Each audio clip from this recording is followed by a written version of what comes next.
Hello friends, welcome back. एक बार फिर आप सभी का स्वागत है आपके अपने चैनल अरविंद जी के सेंटर पर। आज मैं लेकर आया हूं आपके लिए बहुत ही महत्वपूर्ण टॉपिक, जो कि सभी कंपटीशन एग्जाम में तैयारी कर रहा है और चौथी पांचवी कक्षा से लेकर 12th क्लास तक के बच्चों के लिए, सभी के लिए काम में आता है ये टॉपिक। आज हम पढ़ेंगे हिंदी ग्रामर में रस। रस की परिभाषा, उसके स्थायी भाव, उसके अंग कितने होते हैं, इसका बेसिक आज हम इस वीडियो में देखेंगे। तो आइए शुरू करते हैं। सबसे पहले हम परिभाषा देख लेते हैं। रस, रस किसे कहते हैं? देखिए, काव्य को, किसी भी काव्य को पढ़ने या सुनने में जिस आनंद की अनुभूति हमें होती है उसे हम क्या कहते हैं? रस कहते हैं। ठीक है, क्या है? काव्य को पढ़ने या सुनने में जिस आनंद की हमें प्राप्ति होती है या अनुभूति होती है उसे हम क्या कहते हैं? रस कहते हैं। ठीक है, इसकी परिभाषा मैं लिख दे रहा हूं। किसी काव्य को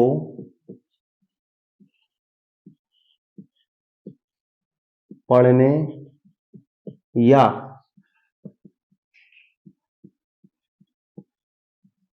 सुनने में जिस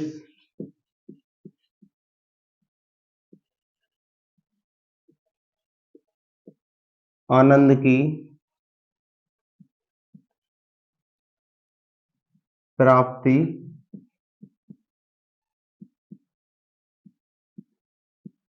हमें होती है उसे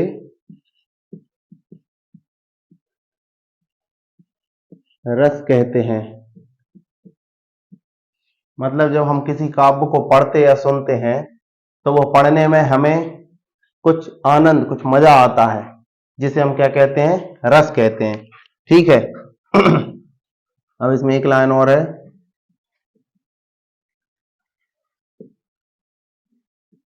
रस को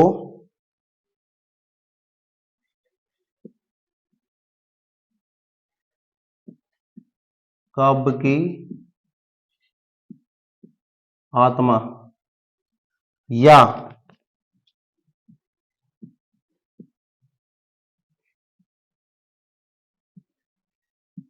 प्राण तत्व भी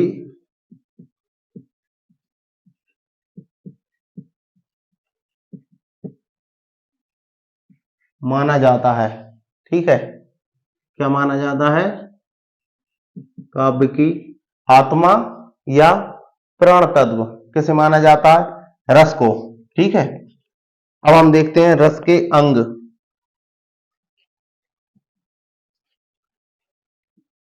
रस के अंग, तो रस के कितने अंग होते हैं? रस के होते हैं 4 अंग। कौन कौन से होते हैं? स्थायी भाव, विभाव, अनुभाव और चौथा संचारी भाव। यहां पर मैं लिख देता हूं। पहले क्या होता है आपका? स्थायी भाव।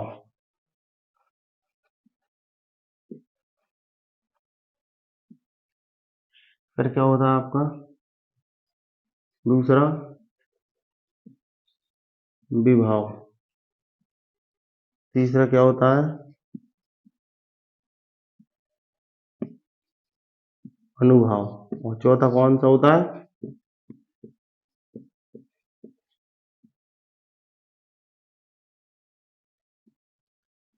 संचारी भाव। कौन कौन से होते हैं? स्थायी भाव, विभाव, अनुभाव और संचारी भाव। ठीक है, अब आता है रस के नाम और उनके स्थायी भाव।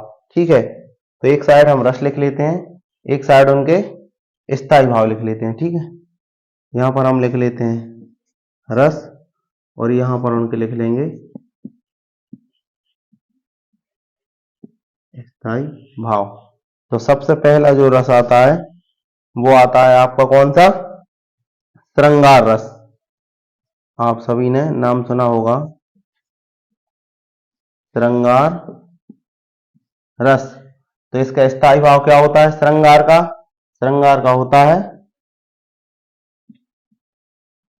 रति या प्रेम। ठीक है। श्रृंगार रस का क्या होता है स्थायी भाव? रति या प्रेम। दूसरा कौन सा होता है? दूसरा होता है आपका हास। दूसरा होता है आपका हास, इसका स्थायी भाव हो जाएगा क्या? हास। ठीक है। तीसरा कौन सा होता है आपका? तीसरा होता है आपका करुण।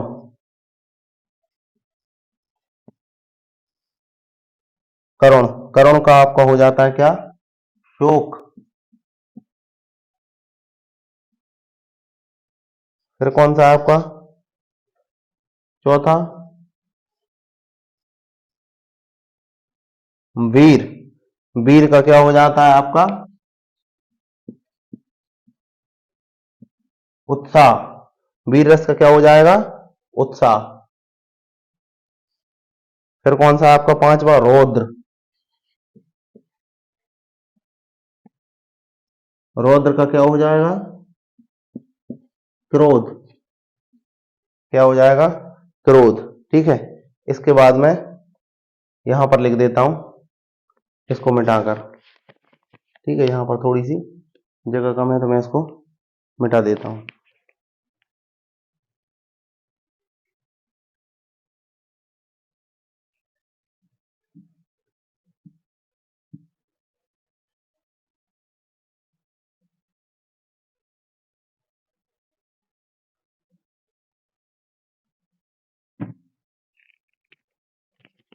छठवा कौन सा हो जाएगा आपका? भयानक। भयानक का क्या हो जाएगा आपका? भय। फिर कौन सा आपका? बीभत्स।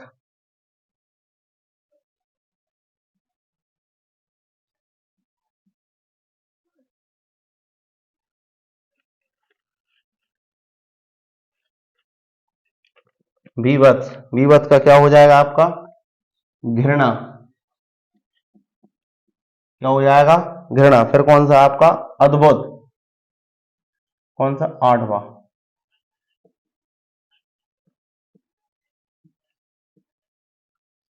अद्भुत का क्या हो जाएगा आपका? आश्चर्य या विस्मय। अचंभव होता है ना, विस्मय। ठीक है। फिर आपका नवा कौन सा है? नवा है आपका शांत। शांत का क्या हो जाएगा? निर्वेद। ठीक है। तो ये आपके 9 रस हो गए और उनके स्थायी भाव हो गए। ठीक है।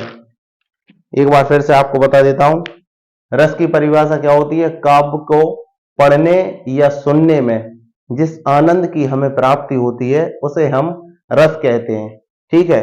और काव्य को रस का प्राण तत्व भी माना गया है।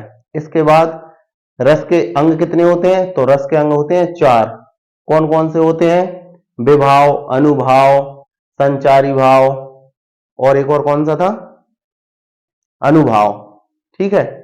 और इसके बाद फिर क्या है आपके रस? तो रस आपके 9 होते हैं। श्रृंगार रस जिसका स्थायी भाव होता है रति या प्रेम।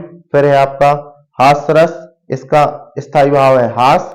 फिर है आपका करुण रस, करुण का है शोक स्थायी भाव। वीर रस, वीर का है उत्साह। और रौद्र रस, रौद्र का है क्रोध। इसके बाद है आपका छठवा भयानक, इसका है भय। फिर है बीभत्स, बीभत्स का है घृणा। और अद्भुत रस, इसका है विस्मय। और शांत रस, इसका स्थायी भाव है निर्वेद। तो ये रसों का बेसिक डिटेल्स थी। ये इसका पार्ट 1 बनाया मैंने। इसका पार्ट मैं आपको 2 लेकर आऊंगा जिसमें सभी के उदाहरण सहित और भी आगे डिटेल में बताऊंगा। तब तक के लिए आप सभी का धन्यवाद। देखते रहिए अरविंद जी के सेंटर और सब्सक्राइब करिए, लाइक शेयर और कमेंट करिए। ठीक है, धन्यवाद।